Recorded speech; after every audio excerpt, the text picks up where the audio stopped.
Hello, and thank you for joining me for the Point in Time Count survey training.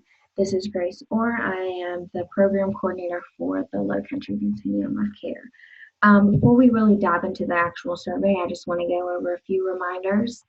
So who are we counting? We have our unsheltered count and our sheltered count.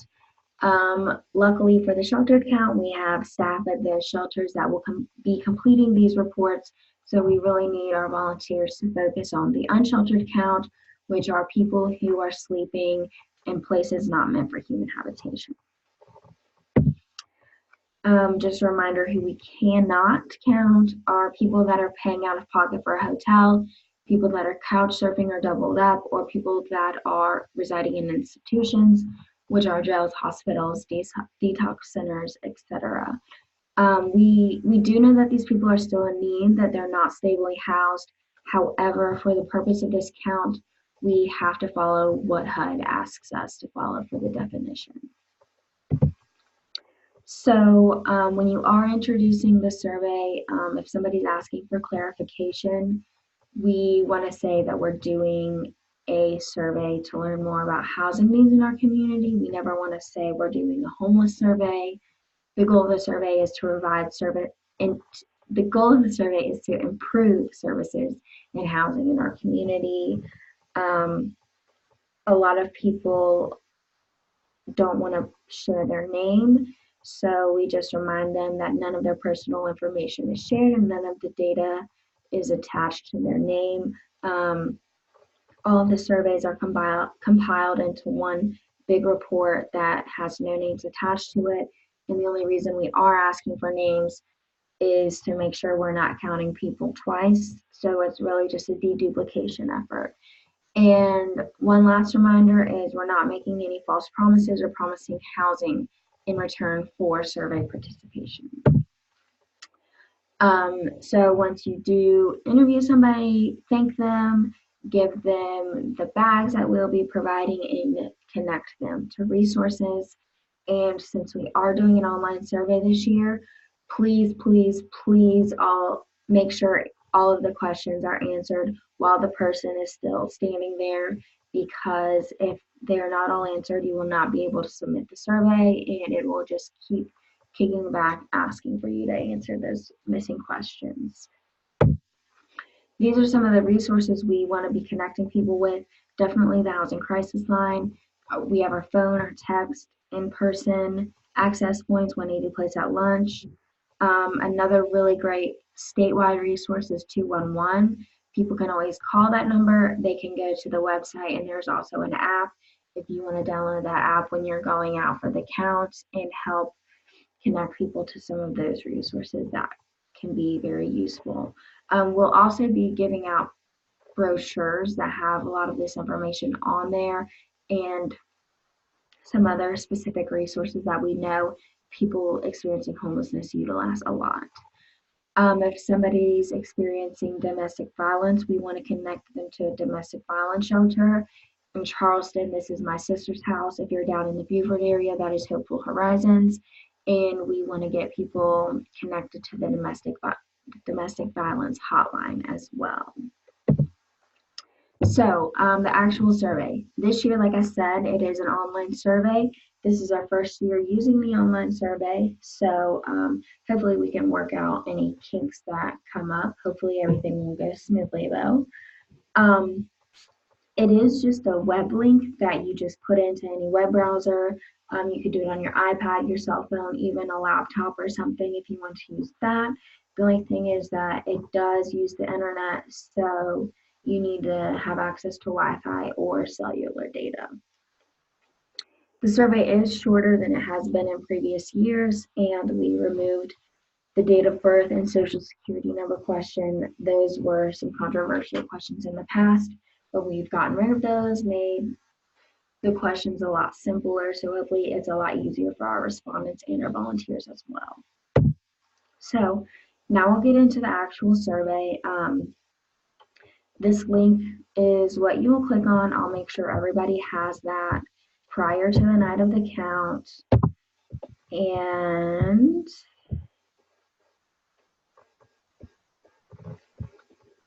Sorry, I'm having some technical difficulties.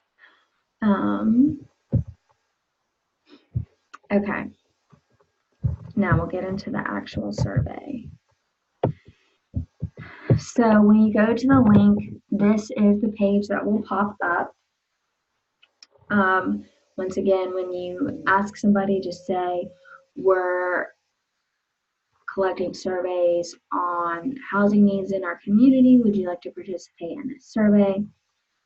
And you'll see down here, there is the informed consent statement that you can read off to people, basically just saying it's completely voluntary, completely confidential, and your information will not be shared.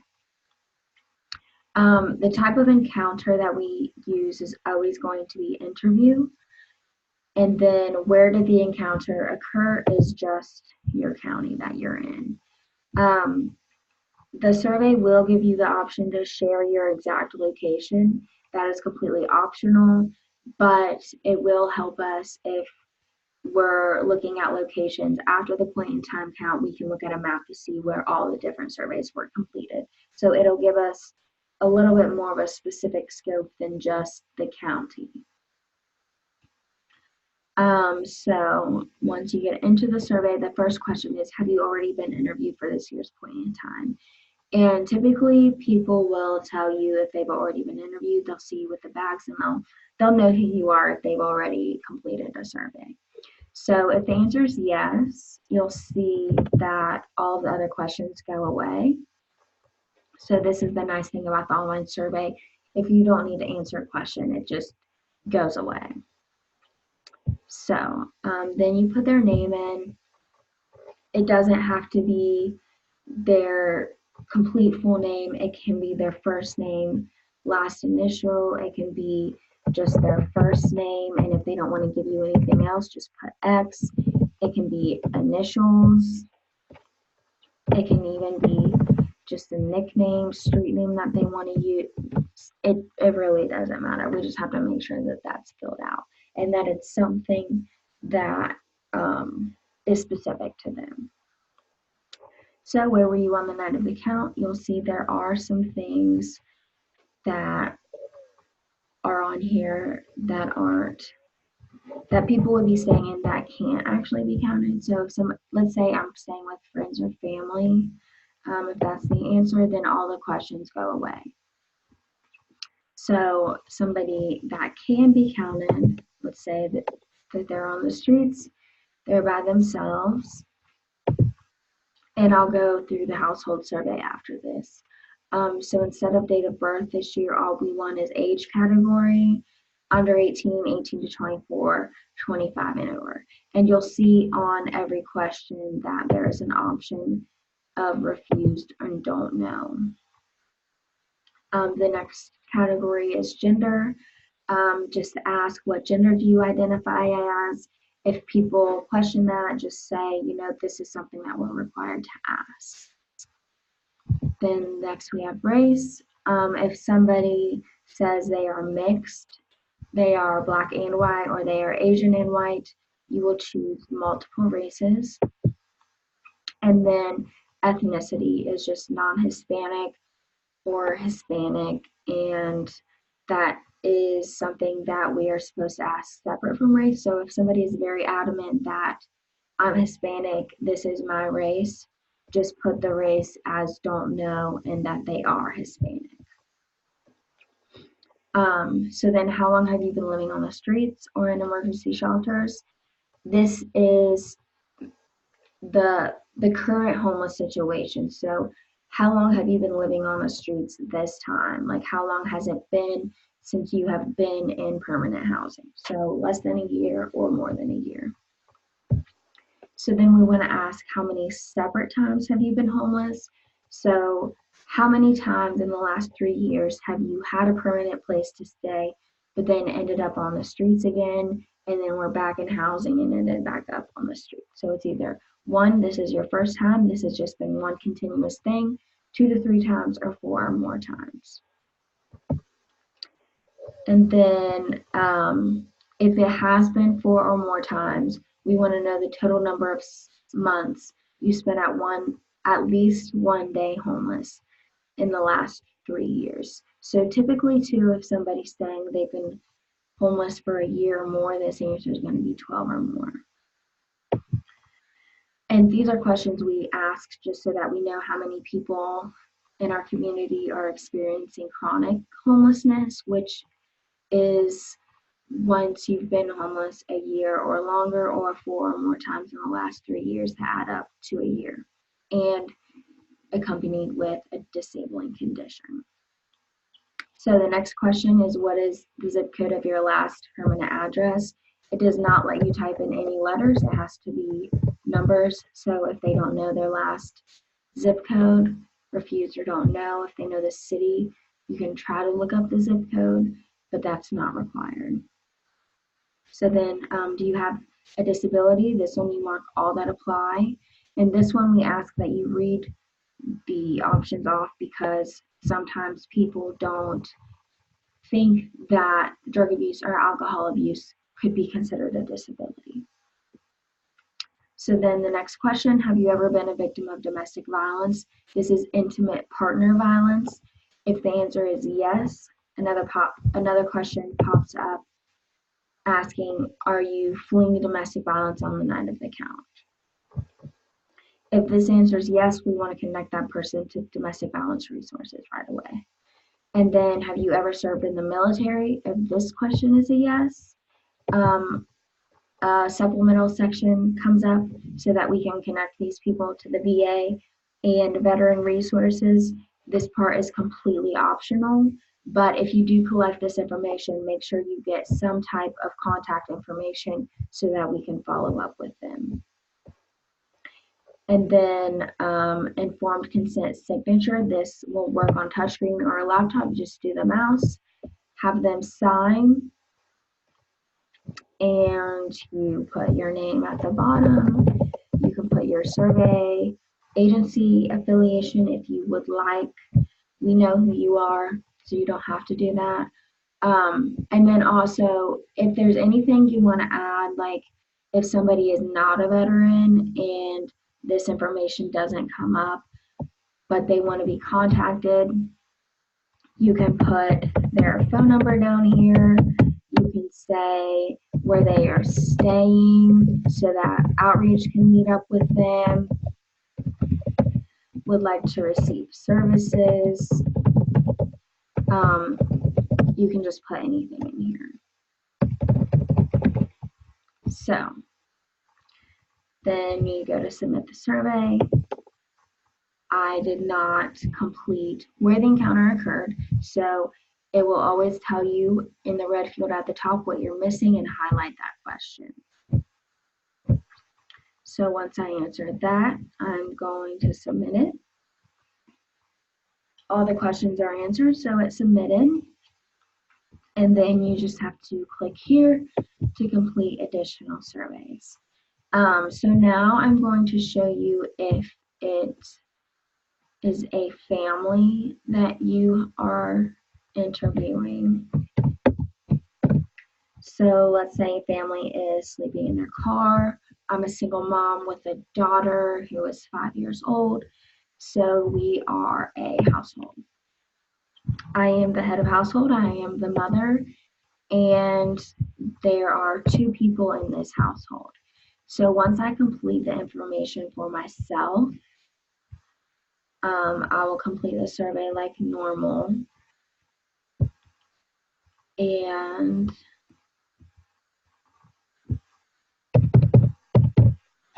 go through these questions.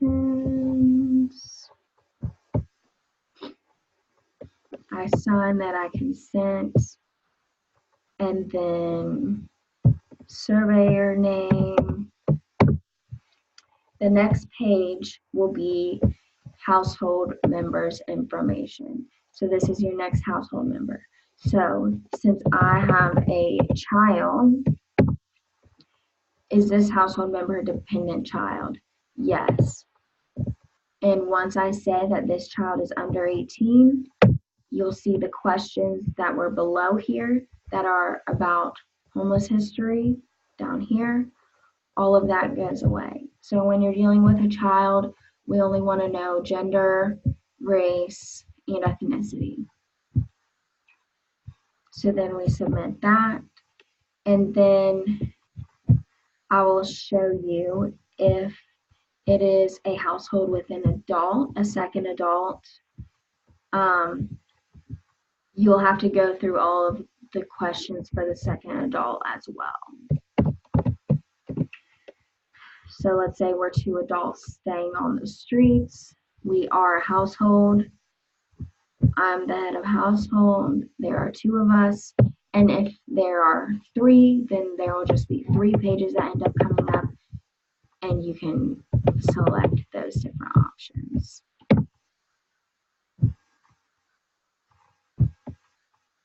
Looks like my computer froze. There we go. So then go through the first questions.